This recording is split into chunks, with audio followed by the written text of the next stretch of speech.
우리 하나님 말씀 마태복음 1장 1절 한 절만 보겠습니다. 아브라함과 다윗의 자손 예수 그리스도의 계보라. 아멘. 하나님이 다스리는 나라가 얼마나 행복한 나라인지, 그 하나님의 나라를 어떻게 이루실 건지, 그리고 하나님의 나라는 어떠한 방법으로 하나님이 통치하시는 건지, 이 하나님의 나라를 꿈꾸면서 하나님이 한 사람을 선택하셨는데 그 사람이 아브라함이었어요. 그래서 아브라함을 부르시면서 내가 너를 축복해서 너를 통해서 모든 족속이 다 살아나게 할 거야. 그래서 무너지고 깨어진 이 땅 살리는 꿈을 아브라함에게 약속하셨어요. 그리고 아브라함의 자손 중에 하나님은 이제 다윗을 통해서 시편 89편 29절에 보면 하나님이 다윗을 버리지 않고 영원히 사랑할 거다 이렇게 약속하시면서 사무엘하 7장 12절부터 16절에 보면 다윗에게 내 후손 중에서 한 사람을 통해서 이 왕위를 계승하게 할 거고 그 나라가 영원하게 될 거다라고 하는 메시아의 약속을 다윗에게 주셔요.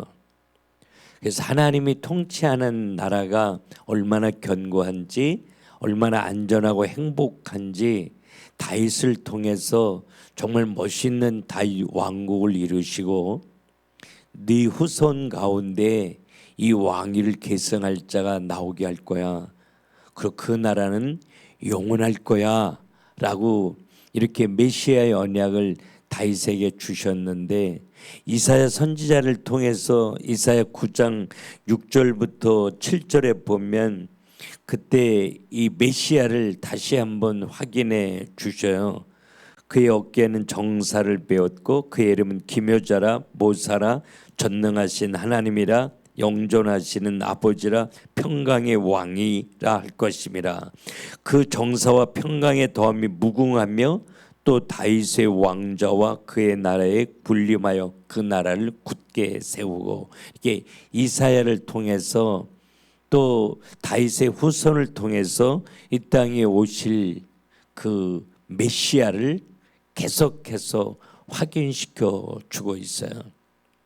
그래서 이제 오늘 이 마태복음 1장에 보면 예수 그리스도의 족보에 대해서 설명하고 있는데 17절에 보면 그런즉 모든 대수가 아브라함부터 다윗까지 14대요 다윗부터 바벨론에 사로잡혀 갈 때까지 14대요 바벨론에 사로잡혀 간 후부터 그리스도까지 14대더라 그랬는데 14는 제가 옛날에 계시록 강의하면서 설명해 준 적이 있는데 14는 다윗을 의미해요. 그러니까 조금 더 분명하게 말하면 모든 대수가 아브라함부터 다윗까지 다윗이요, 다윗부터 바벨론으로 사로잡혀 갈 때까지 다윗이요, 바벨론으로 사로잡혀 가는 후부터 그리스도까지 다윗이더라. 이렇게 숫자를 딱 말하면 그 사람 이렇게 이제 이게 이제 이스라엘 백성들의 관습이었죠. 그러니까 우리는 왜 14야? 왜 14가 이렇게 똑같아? 우리는 이렇게 보지만 이스라엘 사람들은 다윗 이렇게 쉽게 보게 된다는 거죠. 그러니까 다시 말하면 예수 그리스도 이 메시아는 다윗의 자손을 통해서 온다라고 하는 걸 성경은 계속 설명해요. 그래서 예수님이 이 땅에 오셨을 때 예수님 막 능력을 행하니까 본득이들이 뭐라 그랬어요? 다윗의 자손 예수요. 그러니까 당신이 메시아예요. 이제 그런 말이죠. 그래서 다윗의 후손을 통해서 절대적인 왕권을 가지고 나라를 안정 가운데 이끌어갈 메시아를 계속 기다렸던 거예요. 실제적으로 메시아 예수 그리스도가 오셨을 때 그 기대에 전혀 다른 모습으로 오셨기 때문에 메시아를 인정하지 않은 거죠. 그런데 그 메시아가 이 땅에 오기 위해서 사용했던 사람들을 족보에 쫙 기록해 놓은 거예요. 그래서 성경의 족보를 말할 때는 하나님의 심판이 끝나고 하나님의 손에 의해서 회복되어지고 새로운 구원의 출발을 시작할 때는 꼭 족보를 썼어요. 그래서 족보를 볼 때는 마지막 사람이 가장 중요하다. 제가 한번 설명해 줬는데 오늘 이 족보의 마지막은 예수 그리스도예요. 그래서 이 족보를 설명할 때 아브라함과 다윗의 자손 예수 그리스도의 계보라, 이 말에 대한 의미가 이랬다라고 하는 것입니다. 그런데 내가 약속한 메시아를 이 땅에 보내기 위해서 내가 사랑으로 선택하고 사용했던 사람들이 이러한 사람들이야 라고 하나님이 족보를 쭉 기록하고 있는 거죠. 굉장히 어마어마한 이 메시아에 대한 언약, 그리고 이걸 성취하기 위해서 사용했던 사람이라면 얼마나 괜찮은 사람이었을까, 얼마나 멋진 사람이었을까 우리가 그렇게 기대를 하는데, 물론 괜찮은 사람들도 많이 있었어요. 그러나 이 예수님의 족보 가운데 올라와서는 안 될 사람들도 굉장히 많이 올라와 있다라고 하는 것입니다. 다시 말하면 이 연약하고 허물진 사람들을 써주신 하나님이 너도 내가 축복해서 사용할 거야 라고 하는 하나님의 마음이 이 족보에 담겨져 있는 거죠. 우선 다말이라고 하는 여자는 시아버지하고 관계를 가져 쌍둥이를 낳았던 여자였고요. 이제 3절에는 다말이 나오는데, 그 다음에 5절에 보면 라합이라고 하는 여자 나오는데, 라합은 우리가 잘 아는 것처럼 성창이었죠. 성창이 이제 이방 사람들은 우상신을 섬길 때 항상 이제 성전에 가서 이렇게 제사하는 게 어떤 거냐면 이 성전에 있는 창기들과 성적 관계를 가지는 게 제사였어요. 그러니까 우상 신전에 가면 골방이 쭉 하늘로 나눠져 있는데 방마다 그 창기들이 있었던 거죠. 그래서 창기들은 아주 당당하게 그렇게 몸을 팔면서 제사했던 그런 사람들이었는데, 라합은 성창이었다는 거예요. 그러니까 어떤 면에서는 하나님의 뜻을 이루기에는 너무 거리가 먼 여자였죠. 그다음에 루시라고 하는 여자, 5절에 계속해서 나오는데, 루시라고 하는 여자는 이방인. 하나님의 백성들은 이방인들을 사람 취급을 잘 안 했잖아요. 그래서 이방 여자는 절대로 하나님의 성전들에도 이방 사람은 못 들어오게 했거든요. 근데 이방인이었던 여자 룻이 당당하게 예수님의 족보에 올라와 있다라고 하는 거죠. 그다음에 6절에 보면 우리아의 아내 밧세바죠. 밧세바라고 하는 이름을 써주기가 이게 조금 안 그래서 그런지 이름 대신 우리아의 아내라고 이렇게 넣었는데, 그런데 이 밧세바도 당당하게 예수님의 족보에 올라와 있어요. 그러니까 하나님이 선택하시고 하나님이 붙드시면 사용하지 못할 자가 이 땅에 아무도 없다는 것입니다.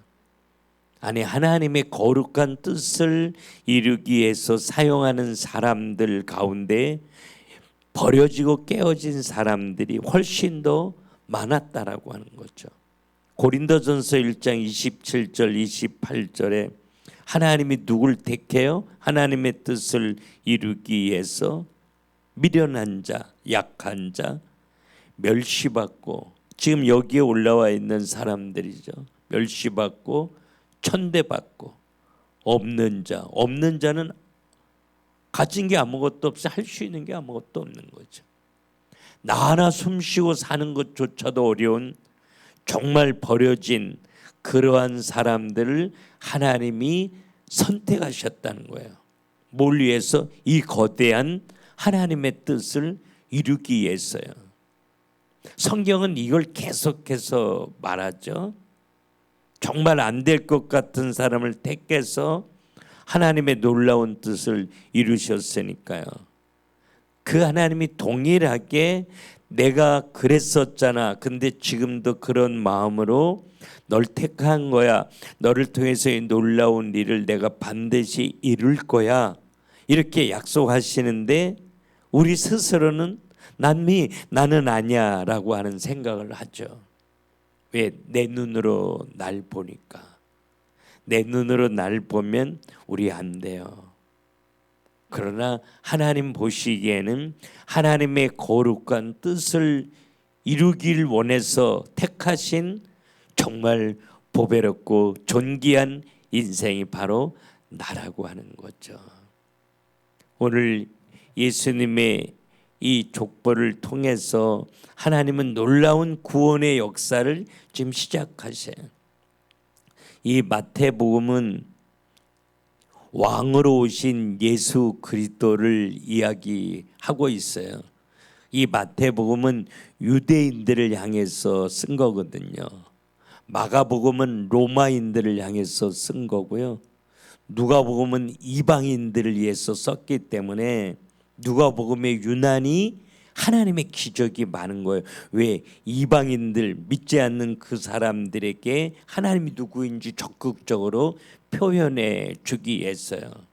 근데 이 마태복음은 지금까지 하나님을 붙잡고 왔던 유대인들을 향해서 쓴 거죠. 근데 유대인들이 어떤 고정관념, 내가 기대했던 메시아가 전혀 다른 모습으로 오셨기 때문에 예수님 십자가에 못 박거든요. 근데 예수가 그리스도로 오신 것은 우리가 이 땅 위에서 편안하고 잘 살게 하기 위함이 아니라 우리 인생의 운명을 바꾸기 위해서 오신 분이에요. 무너진 이 땅을 완전히 회복시키기 위해서 오신 만왕의 왕으로 오신 예수 그리스도를 이 마태복음 설명해요.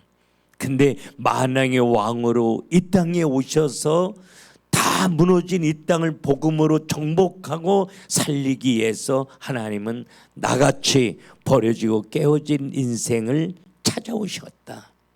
그리고 구원하시고 그분이 나와 함께 계시는 거다. 그 하나님이 전능하신 하나님이시기에, 만왕의 왕이신 하나님이기에 하나님이 하시고자 하는 그 놀라운 뜻 반드시 내 인생을 통해서 성취되어지리라. 할렐루야. 이 믿음을 가지고 하나님 바라면서 기도하다가 계속해서 하나님 경험하고 간증할 수 있기를 주님의 이름으로 축원합니다. 기도합시다. 하나님 감사합니다. 그리스도로 오셔서 우리 인생의 모든 문제를 끝내버리시고 나 같은 인생 택하시고 부르셔서 날 포기하지 아니하시고 하나님의 놀라운 꿈과 계획을 가지고 오늘 내 삶 속에 일하시는 주님을 찬양합니다.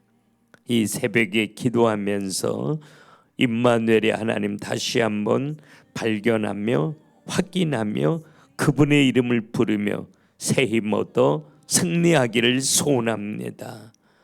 기도할 때 우리의 마음이 더욱 뜨거워지게 하여 주시고 하나님의 이 놀라운 꿈과 계획이 우리 손안에 분명히 붙들리게 하여 주시고 이 꿈 성취하실 하나님을 기대하며 감사로 기도하게 하옵소서. 예수님의 이름으로 기도 올리옵나이다. 아멘. 우리 이 시간에 다 같이 눈을 감고 기도하겠습니다. 기도할 때 하나님, 나같이 연약하고 부족하고 쉽게 쓰러지고 무너지는 인생 하나님이 택하시고 부르셨는데 더욱 새롭게 하옵소서. 나는 연약하지만, 나는 부족하지만 그러나 하나님의 손으로 이 꿈 반드시 이루셔서 나를 통해 내 가정, 교회와 열방이 살아나는 이 놀라운 일들이 일어날 줄로 믿고 오직 예수 바라보며 감사로 기도하게 해달라고 우리 다 같이 묵상하며 기도하겠습니다.